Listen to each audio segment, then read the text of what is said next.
नमस्कार दोस्तों। क्या अब नीट के पेपर में कोई परेशानी नहीं आएगी? ये सवाल इसलिए है क्योंकि नीट के एग्जाम को लेकर एक बड़ी बैठक हुई। ये बैठक रक्षा मंत्री राजनाथ सिंह के आवास पर हुई, जिसमें यह फैसला लिया गया कि अब जो नीट का रीटेस्ट होना है उसके एग्जाम पेपर्स सेना लाएगी। जी हां, सेना के विमान अब पेपर को लाएंगे और एग्जाम सेंटर्स तक पहुंचाएंगे। आप जानते हैं कि नीट का पेपर जब रद्द हुआ, क्योंकि उसमें जो इस तरीके की खबरें सामने आई, बहुत से लोगों की अलग अलग राज्यों से गिरफ्तारी हुई, महाराष्ट्र से, केरला से, राजस्थान से गिरफ्तारी हुई। उसके बाद पूरे देश में युवाओं का गुस्सा फूट पड़ा, सड़क पर युवा उतर गए। नीट का एग्जाम रद्द होने के बाद कई छात्र जो इस परीक्षा को देकर आए थे, उनको बड़ी उम्मीदें थी, उनका भविष्य अधर में लटक गया और बहुत से लोगों ने अपनी जिंदगी भी खत्म कर ली। इस तरह की खबरें भी सामने आई थी। लेकिन अब इसको लेकर एक बड़ी बैठक हुई। सवाल यह है कि क्या एनटीए ये परीक्षा कराने में असमर्थ है?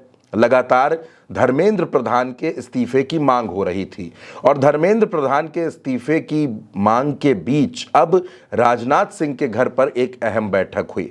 राजनाथ सिंह के घर पर जो बैठक हुई उसमें यह तय किया गया कि 21 जून को जो परीक्षा होनी है, जो नीट का रीटेस्ट होना है, उसमें कहीं से कोई कमी न छोड़ी जाए और उसमें ही ये तय किया गया कि अब नीट का जो एग्जाम पेपर है वो एग्जाम सेंटर्स तक, वो क्वेश्चन पेपर सेना के विमानों के जरिए पहुंचाया जाएगा। यानी अब ये परीक्षा कराने की जिम्मेदारी इंडियन एयरफोर्स के कंधों पर होगी। दोस्तों, जब से ये पेपर रद्द हुआ था तब से लगातार विपक्ष सरकार को घेर रहा था। प्रधानमंत्री नरेंद्र मोदी से सवाल पूछे जा रहे थे और यह मांग की जा रही थी कि धर्मेंद्र प्रधान का इस्तीफा हो। इस परीक्षा में तकरीबन 22 से 23 लाख परीक्षार्थी बैठे थे और वो सब कहीं ना कहीं नाराज है। नीट एग्जाम को लेकर सोशल मीडिया पर भी लोगों की नाराजगी सामने आई और लोग सड़क पर भी उतरे। सियासी दलों ने इस पर विरोध प्रदर्शन भी किया और कहा कि जो सरकार है वो युवाओं के भविष्य को लेकर बिल्कुल चिंतित नहीं है। इसी बीच देश में एक टिप्पणी होती है युवाओं को लेकर और फिर आ जाती है कॉकरोच जनता पार्टी यानी सीजेपी। यानी नीट एग्जाम की वजह से इस देश में जो युवाओं की नाराजगी थी वो लगातार बड़ी होती जा रही है। सरकार भी इस नाराजगी को भांप रही है। तमाम वो टीचर्स जो बच्चों को पढ़ाते हैं उनका गुस्सा भी फूटा और छात्र भी सड़क पर उतरे। सरकार का यह कहना है कि किसी भी दोषी को बख्शा नहीं जाएगा। जिन्होंने इस तरीके का खिलवाड़ किया है उनके ऊपर बड़ी कार्रवाई की जाएगी। लेकिन लगातार इस देश में एक ही मांग हो रही है कि आखिर बार बार जब पेपर लीक हो जाता है, इस तरीके की चीजें होती हैं, साल भर युवा मेहनत करता है, पढ़ाई करता है और उसके बाद नतीजा वही होता है कि पेपर लीक हो गया, पेपर रद्द हो गया और युवा वहीं के वहीं अटके रहते हैं।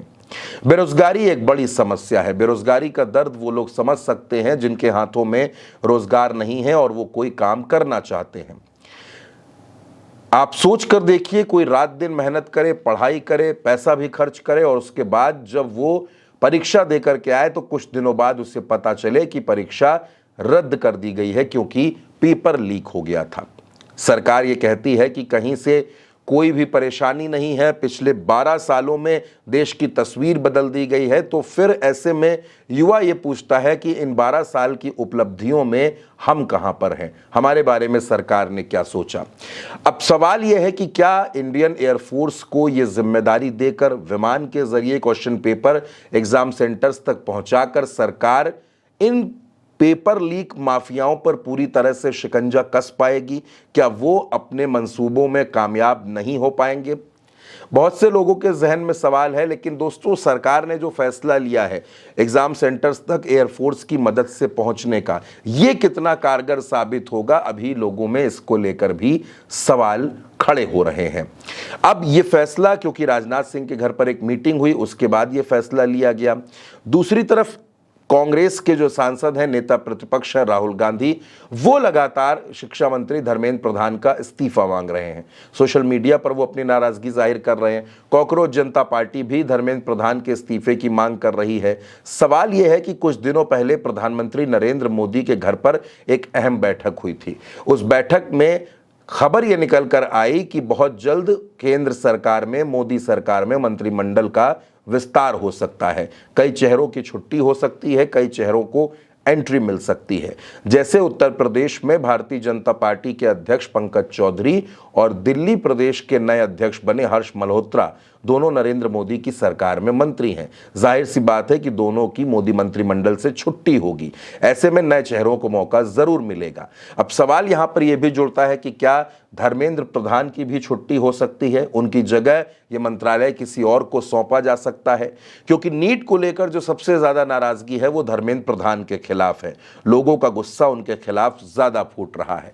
अब युवाओं को उम्मीद है और हम सभी भी यही उम्मीद करते हैं कि ये जो फैसला सरकार ने लिया है सेना की मदद के जरिए नीट एग्जाम करवाने का, ये कारगर साबित होगा और इस बार युवाओं को अपने साथ ठगी नहीं होगी, उनके साथ अन्याय नहीं होगा, यही उम्मीद हर कोई कर रहा है। फिलहाल तमाम छात्र एक बार फिर से एग्जाम की तैयारियों में जुटे हैं और सरकार ये दावा कर रही है कि इस बार कोई भी दिक्कत नहीं होने दी जाएगी। पूरी मुस्तैदी के साथ, सुरक्षा के हर इंतजाम के साथ ये परीक्षा करवाई जाएगी। सरकार के इस फैसले को आप किस तरह देखते हैं, अपनी राय कमेंट बॉक्स में जरूर बताइएगा। फिलहाल के लिए इतना ही। उल्टा चश्मा यूसी को सब्सक्राइब कीजिएगा, वीडियो शेयर कीजिएगा। नमस्कार।